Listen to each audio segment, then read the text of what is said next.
दोस्तों, इस खंडित इंसान की बात सुनिए और फिर मेरा भी जवाब सुन के जाइएगा प्लीज। तुम्हारे बाप का देश है, तुम्हारे बाबा का मुल्क नहीं है। ये हमारे बाप का मुल्क है, जिन्होंने 1857 की क्रांति में कोई मदरसे का एक ऐसा बच्चा नहीं था जिसने अंग्रेजों के खिलाफ बिगुल नहीं फूले। क्या क्या कुर्बानियां हैं तुम्हारे लोगों की। तुम तो अंग्रेजों की गुलामी कर रहे थे। आज बने बनाए तौर पर यह मुल्क मिल गया है तो तुमको हिंदू राष्ट्र चाहिए।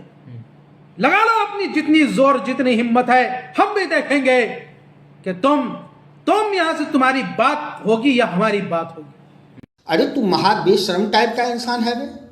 चल इतना बता, ये तो तुम्हें पता है ना, ये जो भारत देश है वो राम, कृष्ण, महात्मा बुद्ध, भगवान महावीर और गुरु नानक देव जी से एसोसिएटेड है। प्रॉफेट मोहम्मद साहब और जीसस क्राइस्ट का यहाँ पर कोई लेना देना नहीं है भारत से। दूसरी बात, तू मुगलों का भी वंशज नहीं है। मुगल यहाँ पर आताताई थे, उन्होंने बहुत सारे मंदिरों को खंडित किया, बहुत सारे मूर्तियों को खंडित किया और बहुत सारे हिंदुओं को खंडित किया, जो कि खंडित हिंदू में से तू भी एक है। हमारे हिंदू का ही तो वंशज है तू।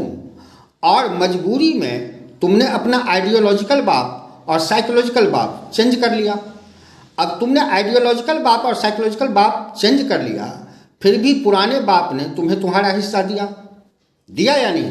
एक एग्जाम्पल देके बताता हूँ। ये बता कि अगर तेरी माँ तुम्हारे पुराने बाप को तलाक दे देती, छोड़ देती और नया बाप बना देती तेरा, और तू उस बाप का नाम अपने सर्टिफिकेट पे लिखता, उसी बाप के नाम से जाना जाता, तो क्या पुराना बाप तुम्हें फूटी कौड़ी भी देता अपने प्रॉपर्टी से? लेकिन तुम्हारे पुराने बाप ने ऐसा कुछ नहीं किया। फिर तुम्हें शक होने लगा कि भाई कहीं ऐसा ना हो कि पुराना बाप मुझे कुछ भी ना दे, तो तू अंग्रेज से कहने लगा, अंग्रेज अंकल, ये हमारी माँ ने दूसरी शादी कर ली थी, हमारे पुराने बाप हमारा प्रॉपर्टी नहीं देगा, आप दिला दो ना अंग्रेज अंकल, आप अंग्रेज अंकल दिला दो ना, एक पाकिस्तान दिला दो ना। तो उस अंग्रेज अंकल ने तुम्हें पाकिस्तान दिलाया। अरे तू तो औरंगजेब से भी गया गुजरा है तू लोग। औरंगजेब ने इस भारत के भूमि पर राज्य किया, लेकिन कम से कम इसका नाम पाकिस्तान नहीं रखा, उसने भी हिंदुस्तान रखा। तू तो उससे भी गया गुजरा है वे।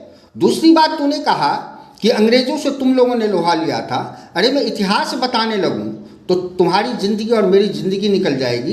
एक छोटा सा एग्जाम्पल देता हूं, जाके देख कुत्ते, इंडिया गेट पे जाके देख। इंडिया गेट पे गद्दारों का नाम लिखा हुआ है और उन गद्दारों में सबसे ज़्यादा मुसलमानों का नाम लिखा हुआ है, जो अंग्रेज के लिए लड़े थे, वर्ल्ड वॉर में अंग्रेज के लिए लड़े थे। और बस चलता तो एक एक मुसलमान अंग्रेजों के लिए लड़ता। गद्दार कौम कहीं का। तेरा बाप, पुराना बाप पाकिस्तान बांट के दे दिया था, क्या कर रहा था यहाँ? और दूसरी बात, हिंदू राष्ट्र बनाने की जरूरत है नहीं, ये हिंदू राष्ट्र ही है। तू कुत्ते यहीं रह, हम भगा भी नहीं रहे तुम्हें। सुअर को भी हम रहने देते हैं और तुम्हें भी रहने देंगे। रह तू यहाँ सुअर।